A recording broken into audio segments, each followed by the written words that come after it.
Yeah, big nasty Hall of Fame Tampa Bay Buccaneer fan, baby. This is Mike Allstott, Tampa Bay Buccaneers, and you're listening to the Cannon Fire Podcast. Cannon Fire Podcast, brother. You ain't listening, and you're missing out. Woo! This is Rhett from the Cannon Fire Podcast, and I am so excited to tell you guys about our newest sponsor, the East Bay Buccaneers. The Bucs are a Florida nonprofit organization sponsoring youth cheerleading for ages 5 to 15 and full contact football teams for ages 5 to 14. Right now, registration is open and teams are looking for athletes and cheer coaches. Register now, but hurry, teams are filling up fast. Climb aboard and join the crew. Fire the cannons and go Bucs. But this is a great group. I think we have the core here to win quickly. I'm not about building. I'm about reloading.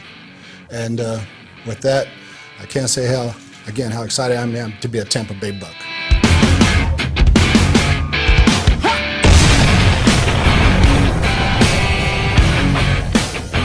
What is going on, ladies and gentlemen? Welcome back to the newest edition of the Cannon Fire Podcast, hosted on BucsReport.com. Welcome back to the show today for episode 59. We have got a great show lined up for you. And first and foremost, I don't know if we need to apologize or what the deal is, but I'm sure you guys hear this on the show all the time. News has been slow lately. There hasn't been a whole lot going on with the Tampa Bay Buccaneers on the news front. So frankly, there isn't a whole lot for us to talk about. Of course, there's the discussion of end of things, which we'll get into today. We've got some interesting topics for you. But news has been slow. And at this point, ladies and gentlemen, all we got to do is bear it. These guys are practicing.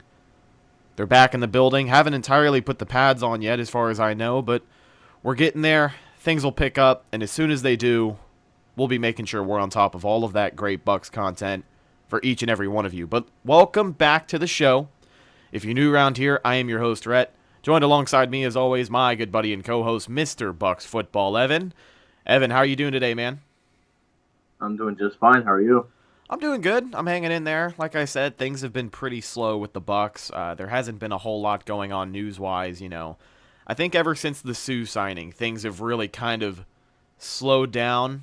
The team has taken this time to really get itself prepared for the season. We're not going to see, you know, aside from the occasional coach's comment here and there, I don't think we're going to see a whole different side of this team that we haven't already seen until they, you know, put the pads on and get ready for preseason and see how that translates onto the field. Anyways, I'm rambling here. So let's get into the little bit of Bucs news that we have for you guys today. If you have not seen, Buccaneers wide receiver Mike Evans had his contract restructured. Again, they did it twice. So the most recent move that happened yesterday created $3.2 million of 2019 cap space. I'm thinking the rest of that money will go towards signing the rest of the draft class. I mean, you know, you kind of look at free agents. I think that ship has sailed on bringing somebody else in. Right now, every bit of money you have is going to go towards signing that draft class. What's the number, Evan? Is it like, it's like 7, 8-ish? I think last time I checked, they were at 4, and this say 3.2. So I think they're around 7. So they have 2 draft picks left to sign, Jamel Dean and Devin White. So obviously Devin White's the big one. Devin White is the one that you're going to need the most cap for. Dean, you might need, you know, maybe $1 million for, and Devin White you probably need around $3 million. So they'll probably have $2 or $3 million left over that if they choose to sign somebody, they probably could. Yeah, and what I take away from this as well, Mike Evans, quite frankly, we're lucky to have the guy. Because this, to me, this is championship mentality stuff. Like, if you want to build a championship team, if you want to build a winning culture, which is said so many times down here in Tampa, the first thing that starts with is, like, a winning attitude. And I think being a team player and being willing to, you know, at the end of the year, this is still a guy who's owed $20 million. Bucs are going to have to find a way to get that to him.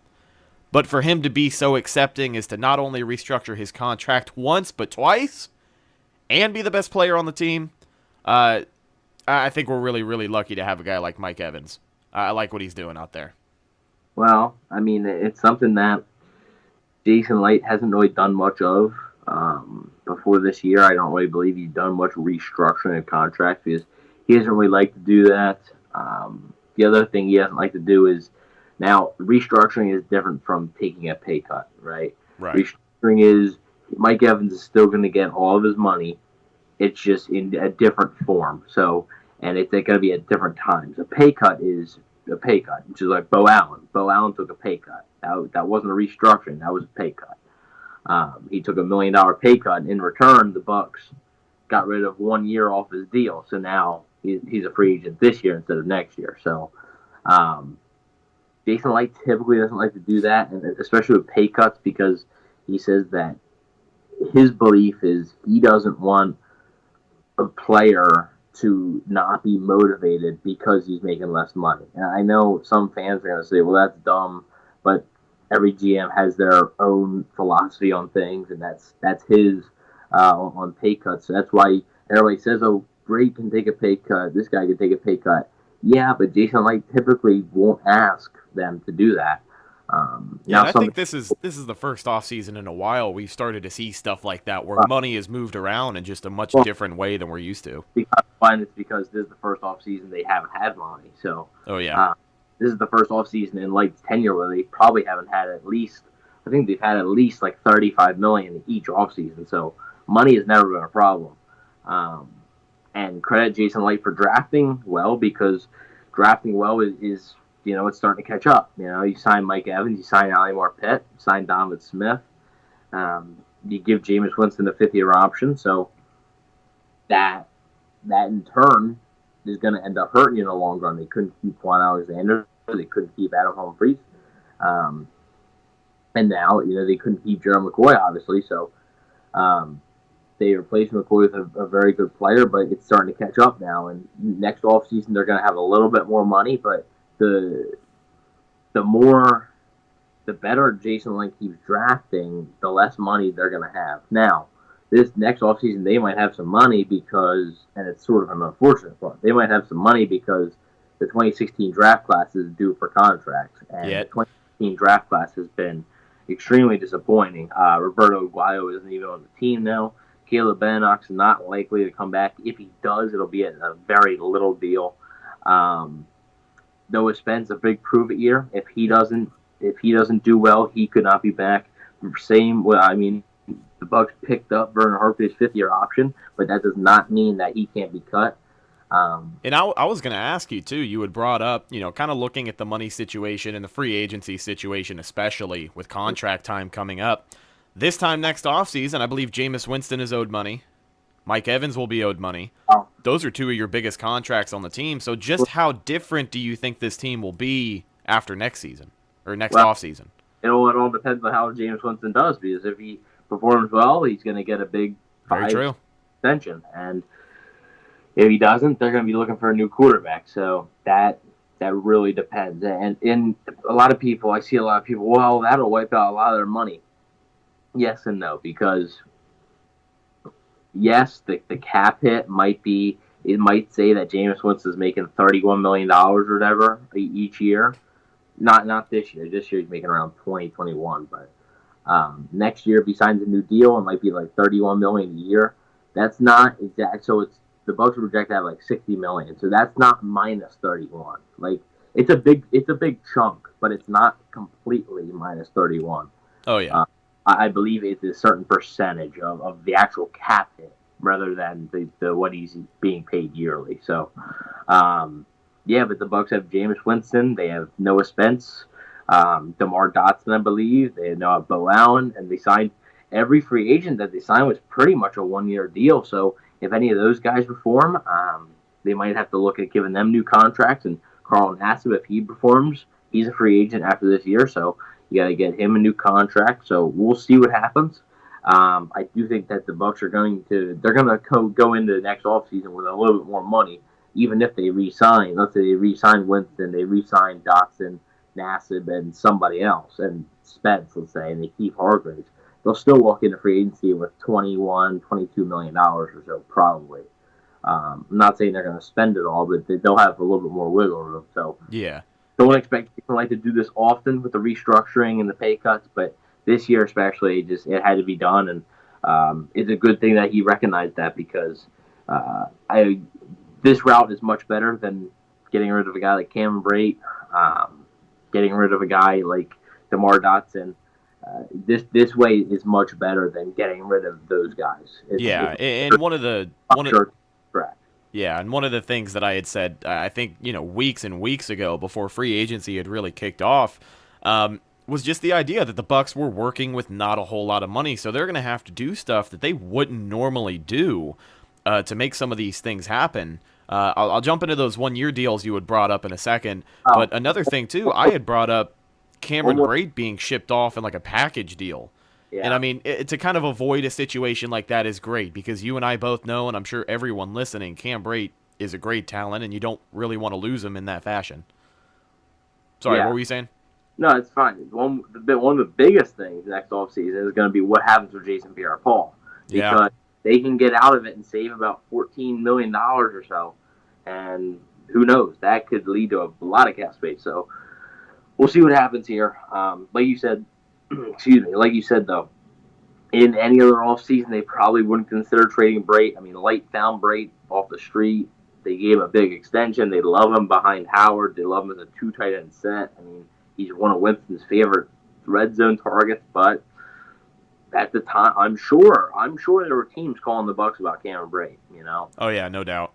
I'm sure there was a team calling the Bucs about Cameron Brate. I'm sure there was teams calling the Bucs about maybe a guy like DeMar Dotson, maybe. Think maybe Ali Marpet? Well, I guess not. He just got that big deal. Yeah, I don't think so. Just because I think that people saw that the Bucs were in a cap crunch and that they thought maybe they could beat the way Cameron Brate is on the depth chart. I mean, Ali Marpet's their starting guard, so the way Cameron Brate is on the depth chart, maybe. But I bet you there was probably 2 or 3 teams that might have made calls to the Buccaneers about Cameron Brate. Same thing with maybe a guy like Vernon Hargreaves. Maybe if new coaching staff comes in, maybe they didn't necessarily believe in or wondering if they believe in Vernon Hargreaves. It's a possibility. And one more free agent before we get off this topic. Peyton Barber is a big one next year, and I've speculated, and now I believe Rendax on Twitter, the Pewtercast, he speculated that Peyton Barber is not going to be a Buccaneer in 2020, and it makes a lot of sense because the Bucs wanted to sign him to a 3-year contract. He said no. I'll take the 1-year deal. I'll take the tender. So he's betting on himself to do well and to be able to cash in. And for the Bucs, they're hoping that Ronald Jones can step up enough and show enough to where they don't need to re-sign Peyton Barber for $8 million a year. Yeah. So that's what they're hoping. It's nice to have Barber now, but Barber's a luxury. And if he has another productive season, he may price himself out of Tampa Bay. Yeah, and we've said it before, Peyton Barber has kind of built an identity as a running back that I want to say he didn't have 2 years ago. I truly believe that if he does well this season, he's a guy that can go into free agency, get paid well, and end up with a big contract somewhere else like we've seen with some former Bucs. But again, going back to that 1-year thing, I like to think of this year, the Tampa Bay Buccaneers, Bruce Arians' first year as head coach, the team that lays the groundwork for what the Bucs are going to look like next year. To take a step from this year, Bruce's first year, figure out the guys that they want, that they need, that the guys are going to be sticking around. The Carl Nassibs, the Bo Allens, the, potentially Peyton Barber if you really want to go that far, but we got to start looking at some of the guys we might be willing to sacrifice to take a next step with this team, and I think that's what the 2019 Tampa Bay Buccaneers are going to do. We had talked about Jameis Winston for a little bit and the money that he's going to be owed if he plays well. There was a story that came out recently, and I want to get your take on it. We'll go over it here. A collaborative article between Pro Football Talk and Pro Football Focus was published detailing the importance of sports data in today's world. Now, all of you stat junkies know PFF it's got a weird grading system. Some people call it opinion. Some people call it stats. At the end of the day, I think there really aren't a lot of people better at grading football than the guys at PFF. But that's just my take. I don't know how you feel about it. But anyways, surprisingly, in this article, a decent amount of Bucs were mentioned. And one in particular bit from George Chirori, a data scientist at PFF. He goes into a list of 10 things that PFF data science believes will happen this upcoming season. Winston was mentioned at number 6. This is what they said. They said, we think Jameis Winston will challenge for the passing yardage title in 2019. Last year, he trailed only Josh Allen in average depth of target. These throws put Winston in a position to do great things at times. He was second among quarterbacks in the percentage of throws we grade as positive. As well as bad things, he was 21st in limiting negatively graded throws. But new Buccaneers head coach Bruce Arians has a track record of succeeding with high-variance quarterbacks like Jameis Winston. In 2015, Carson Palmer had an MVP-caliber season under Arians, posting roughly the same average depth of target as Winston in 2018 and leading the league in percentage of positively graded throws. With Mike Evans, Chris Godwin, and O.J. Howard, a very capable trio of pass catchers, look for Winston to either make good on his 2015 draft position or give the Bucs no other option but to find his replacement the following year. This is what we've been saying. If Jameis has a good year, then I think he deserves to get paid. We've seen the talent from him. He has everything around him to make it happen. Right now, I just think it's up to him. You know what I mean? Yeah, I mean, it's a big thing for Jameis.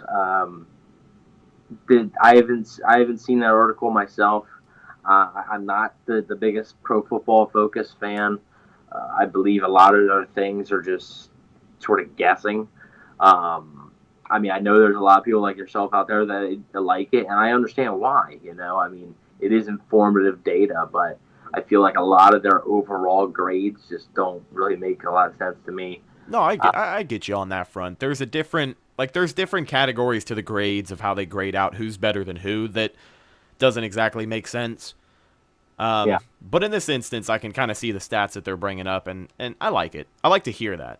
Yeah. Well, the interesting thing is the one stat comparing Winston and Carson Palmer, and Winston basically having the same like stat or data, I guess you could say. I think it's like consistently positive. Yeah, those and the air thing or whatever, and that's the interesting part. And a lot of people have said that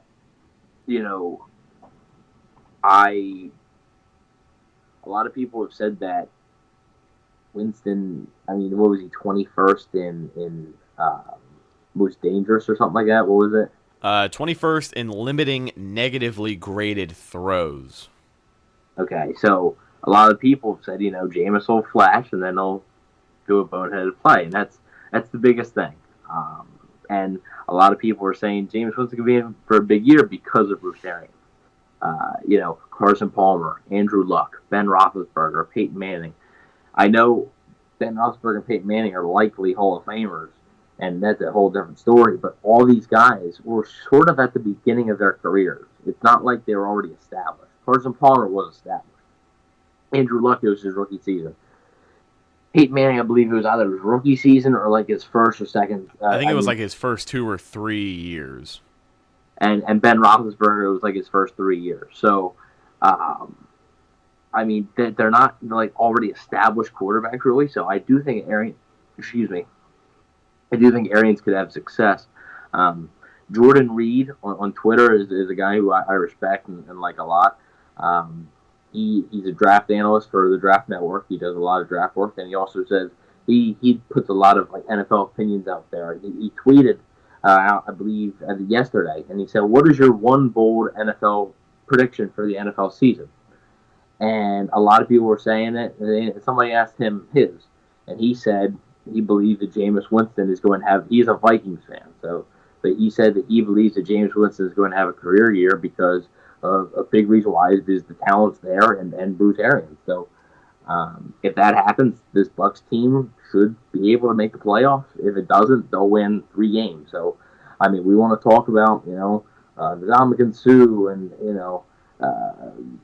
the Vita Vea and the secondary and Devin White and Levante David. Oh, my God. And O.J. Howard, how are you going to stop him? If Jameis Winston doesn't play well, they're not going to win many football games. That's just the way the NFL goes. So it's a huge year.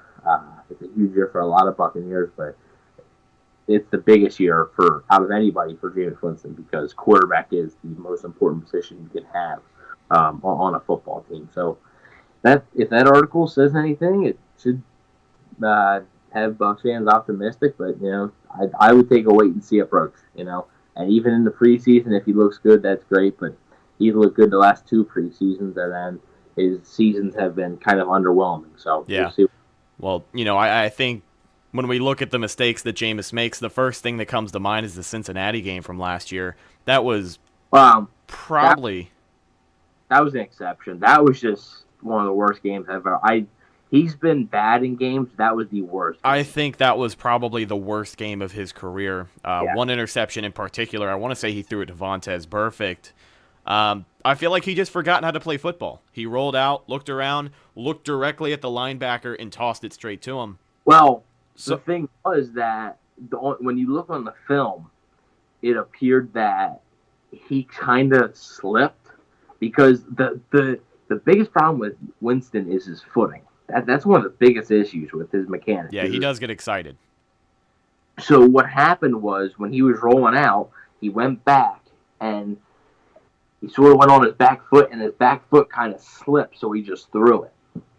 Now, if his back foot wouldn't slip, it probably wouldn't have been right to the linebacker. But there was a linebacker here, corner here, so it's likely picked anyway. But it wouldn't have been thrown right to him. Right. Something that he needs to work on. Footing is a big part. And he was a pitcher, and I mean he should know pretty much how to do footing. It's not when you have experience pitching and playing quarterback for a while, you should get that down. So hopefully, something that Bruce Arians can work with him as well. Exactly. And, we can talk about Jameis Winston, and I can throw all of these positive stats and grades at you that really don't mean anything, but I'm also not going to be the first person to say that he doesn't make mistakes and have bad games. One of the biggest things everyone talks about that he needs to fix is those turnovers, and kind of piggybacking off of what you had said about, the defense in particular. If Jameis can't do his job and not only put points on the board, but keep the ball from getting turned over, that's how you wear out a defense pretty quickly, especially in a series where they just got off of a long series, maybe a scoring drive, and then you go out and throw another interception in bad field territory. That's not going to do anyone any favors. So let's hope that can get turned around. It goes it goes hand in hand. A lot of people could say, well, the defense has been horrible, and Winston, he puts up 31 points, he loses 35-31. It's true that there has been games like that, right? Think back to 2017, the Buffalo game, right? Winston played fantastic and couldn't get it done. The Atlanta game in 2017, Winston played fantastic, couldn't get it done. There's I'm sure I'm missing out on a few games this year, but the Atlanta game this year, the last game of the year, played fantastic, couldn't get it done. The Atlanta game, week 6, played fantastic, couldn't get it done. But also, it's not the defense has to get stopped, which would help Winston, right? But also, just like you said, Winston's turnovers sometimes put the defense in a horrific position, and they just can't recover. Yeah. And the biggest thing the Bucs can't do, they have to stop playing catch up. You can't be down 17 points at 20 points at halftime, and then come back to make it within 3 with 3 minutes left and hope for somebody to make a dumb mistake on the other team. You can't do that. Well, something else this Bucs team has to get away from as well is what we saw in the Cleveland game last year, in the second New Orleans game last year, when we almost swept New Orleans. Up until halftime, you thought the Bucs pretty much had it into the bag. I don't remember the score of the game going into halftime, but I know the Bucs had a 2-possession lead. I think it was 14-3. That's enough to build off of. Yeah. All you've got to do is just secure your spot in the second half, and they couldn't do that. If you remember, the Saints, their first possession in the second half, it was a strip fumble by Carl Nassib, and the Bucs got the ball back. They couldn't get a touchdown, had to settle for 3, and Santos missed the field goal. So that was a huge thing. Obviously, the kicking has to be improved. I believe the kicking was improved towards the end of last year. I'm not as worried about the kicking situation as some others are now. I have much more confidence in Santos and Matt Gay than I did Catanzaro or Nick Folk or Roberto Aguayo. So, Yeah. I mean, the Bears are going through that right now. They just released the kicker that they signed, and they traded for Eddie Pinheiro, so they got like 3 different kickers still in there. I think one of my favorite things that I've heard from Bears training camp so far was they brought out 3 kickers. I don't remember the name of the kickers, and they had all of them line up for, I think, a 46-yarder. I think they all missed, right? And they all missed. And the only comment that I saw from Bears head coach was he basically said, I feel the same way you do right now. So I like to think the kicking troubles are behind us. I definitely do. We know that Jason Light has always really been attracted to a strong leg, and I think in Matt Gay we've got that. Let's hope he just doesn't Roberto Aguayo it come the start of the season, right? And right now, Matt Gay is sort of winning that job, just based on what I've been reading and what I've been observing. I mean, Matt Gay's only missed a handful when they do the drills. Cairo Santos misses a few. The real thing is going to be preseason games, though. That's when the job's going to be won or lost, pretty much. Right. Preseason games. So you got 4. I would probably expect the Bucs to try to split it up as much as they can in the first probably 2 games, probably. So hopefully the offense can put up enough points to where, or put them in a position to where the kicker is needed. So I think they'll try to split up in the first 2 games. After the first 2 games, they'll probably have a preference and then kick that one a little bit more in the 3rd game, and then maybe have the second place guy get one more shot in the 4th game. So we'll see what happens, but hopefully for the Bucs' sake, if the defense improves a little bit, the kicking situation improves, and Winston stops the turnovers, this team should be fine. But I say 8 games. That's 3 things, and that's a pretty big ask. So yeah, we'll see what happens. Yeah, I want to say 8 games, 8 to 9 games. I know I've kind of tossed a number around between 8 and 10 games here on the show. I'd say 16. No, I'm just kidding. I mean, I think they can make it happen. That schedule is rough, but I don't know. Maybe they can make it happen. Taking a look at that. What happened? Make what happen? 8 wins. Oh, I thought you were talking about 16. I was like, no. Oh, hell no. I love this team just as much as anyone, but 16 wins, I mean, I'll eat my shorts here on an episode of CFP if they win 16 games. I'll say that right now. Okay? I will.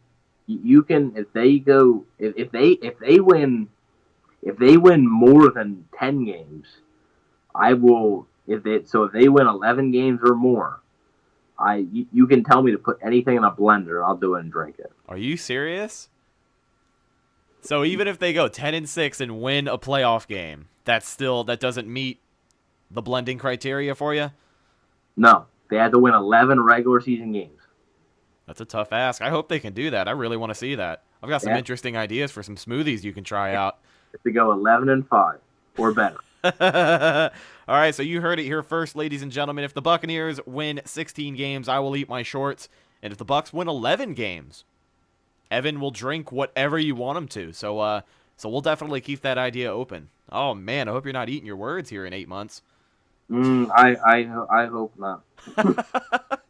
All right, ladies and gentlemen. So let's get to our last segment of the day. As we've mentioned before, things are really, really slow in the National Football League right now. You've kind of got that last wave of free agency looming. There's still some guys that could be signed. But let's look a little bit more ahead, and let's look at something that hits home for a lot of people who listen to this show, especially myself. That's fantasy football. Fantasy draft season is coming up. We are getting closer and closer to it. I'm sure people already have their draft parties planned out, where they're going to do it, how they're going to do it. So we're going to talk about that here today. But what we're going to talk about are some fantasy football sleepers from the Tampa Bay Buccaneers that you or your buddies may not think about drafting. Now, Evan, I figure we just kind of toss this back and forth. I want to throw a name out there that's probably going to be on your list, that's probably going to be on everybody's list. So he is probably the least sleeper on this list, if that makes any sense. But big O.J. Howard. I would take him as my first tight end, to be quite frank with you. Yeah, all depending on who's on the board. Yeah, I mean, he'll probably go tight ends typically don't go that early. So anywhere from rounds like 4 to 8, probably. That's when the tight ends get drafted. So I'd say Howard will probably be, I would say, the 3rd or 4th tight end taken. I believe that if you have a chance to draft Travis Kelce, I would draft Travis Kelce over Howard. Zach Ertz might be drafted before Howard.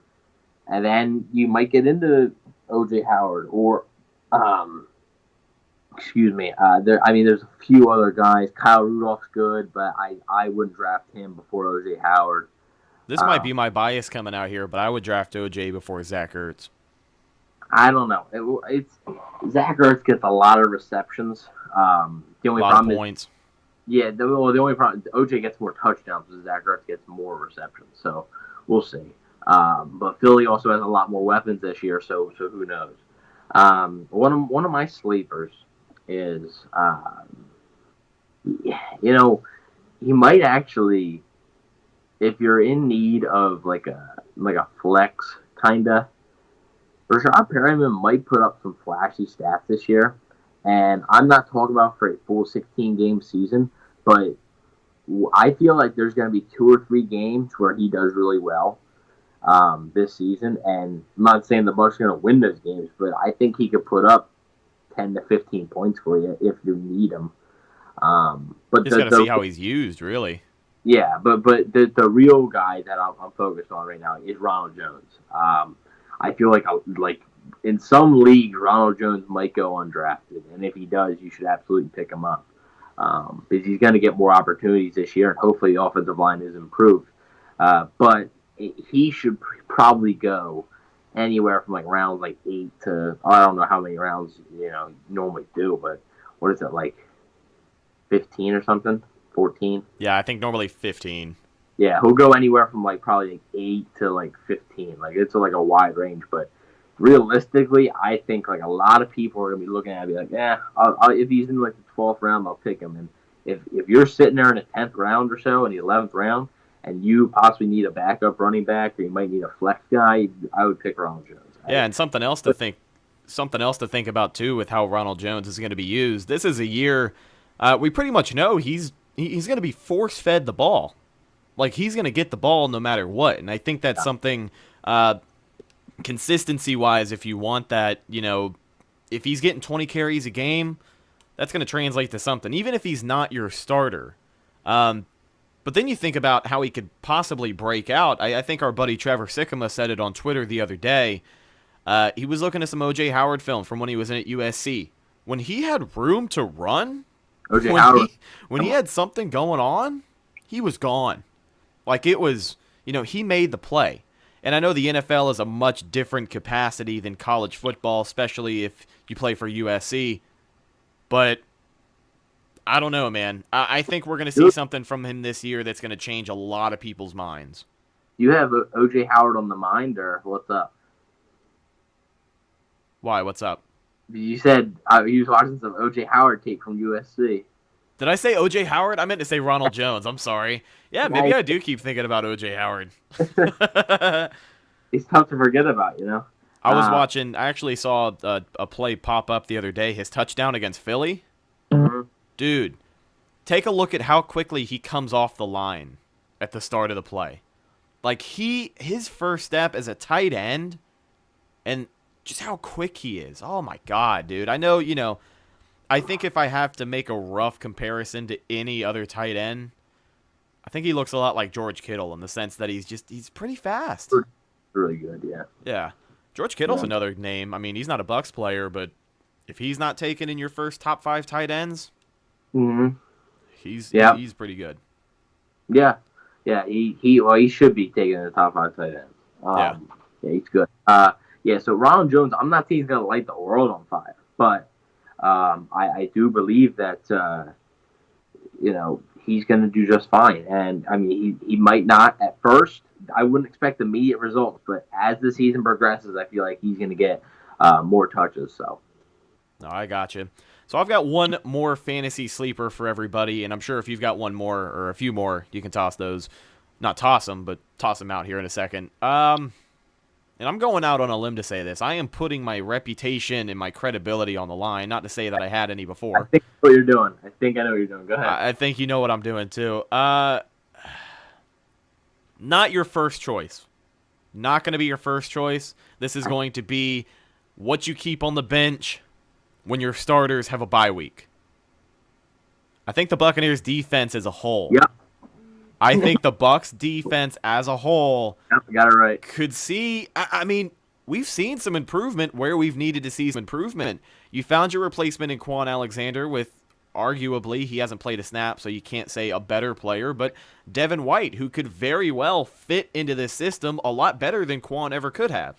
Of course, that can't be proven because we're not going to see him play in this system, but I think he's going to do some great things. I think it's going to help them rush the quarterback much, much more. This is a younger secondary, but even with a bad secondary last year, we saw one game where Cam Newton threw 4 interceptions. Andrew Adams caught 3 of them. Yeah. So this unit as a whole, they're not going to be breaking any defensive records. They're not going to be a Buccaneers 2002 Super Bowl defense. But I think they're going to be a reliable backup if and when you need it. Because I think they could do some great things, especially last year. Mark Duffner basically took the reins second half of the season after Mike Smith was fired. They stepped it up a little bit. There were still some areas they needed help, but I think they stepped it up in terms of sacks. And, I mean, turnovers. Like, the Buccaneers, I believe, week 6, after week 6 when Mike Smith was fired, would they have 2 turnovers, 3 turnovers, right? Yeah. I mean, I think this is a unit that could be a reliable backup. What do you think? Did I steal your next pick? No, I mean it's a risk. It definitely is. Not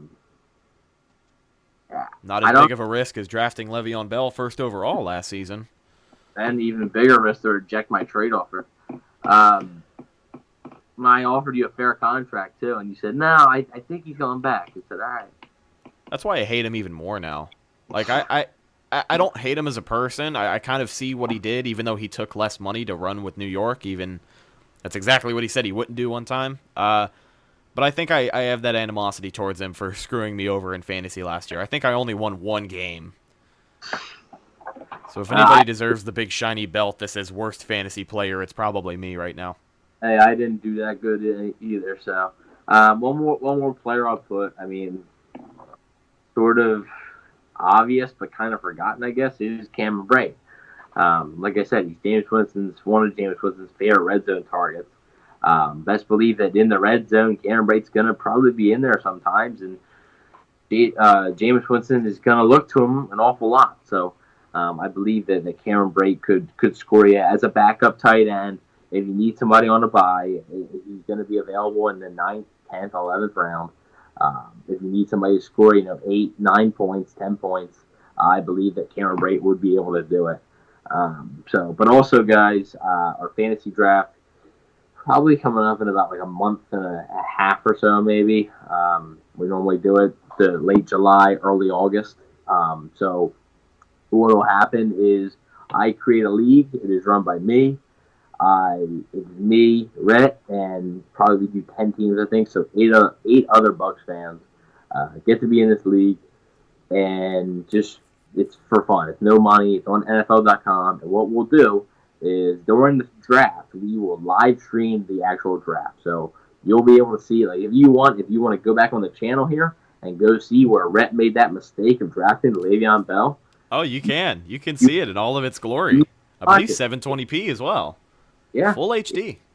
Yeah, you can go back and watch that, and so we're gonna be doing the same exact thing this year, live streaming a draft.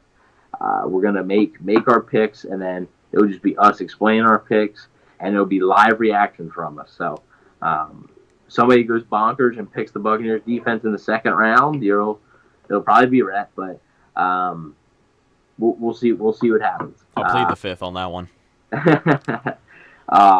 Rhett, you should do something. If the Buccaneers defense finishes top 10 in fantasy scoring, you should do something like I'm doing. Oh, that's rough. I I'll have to brainstorm that one. Maybe next week on the show I can come up with something I can commit to. But right now on the spot, I'll end up picking something that's like really, really dumb and I'm going to regret doing. Which I'm sure blending up anything of your choice and drinking it is probably... Instead, I might give the fans a choice. I might put out like a poll or something of what they want me to do. You got to keep something in mind, man. It's going to be entertaining. But, yeah. Ladies and gentlemen, like Evan said, that Cannon Fire Podcast Fantasy Draft is going to be coming up. Once the information is all released, make sure you guys get on it. It's going to be an awesome time. And we always do the draft here live on YouTube, so your picks will be live and you can join us. And hopefully we won't tell anybody who to pick like we did a few years ago. I don't remember. I want to say it was King D White on Instagram. We like told him who to pick and he ended up picking him anyways.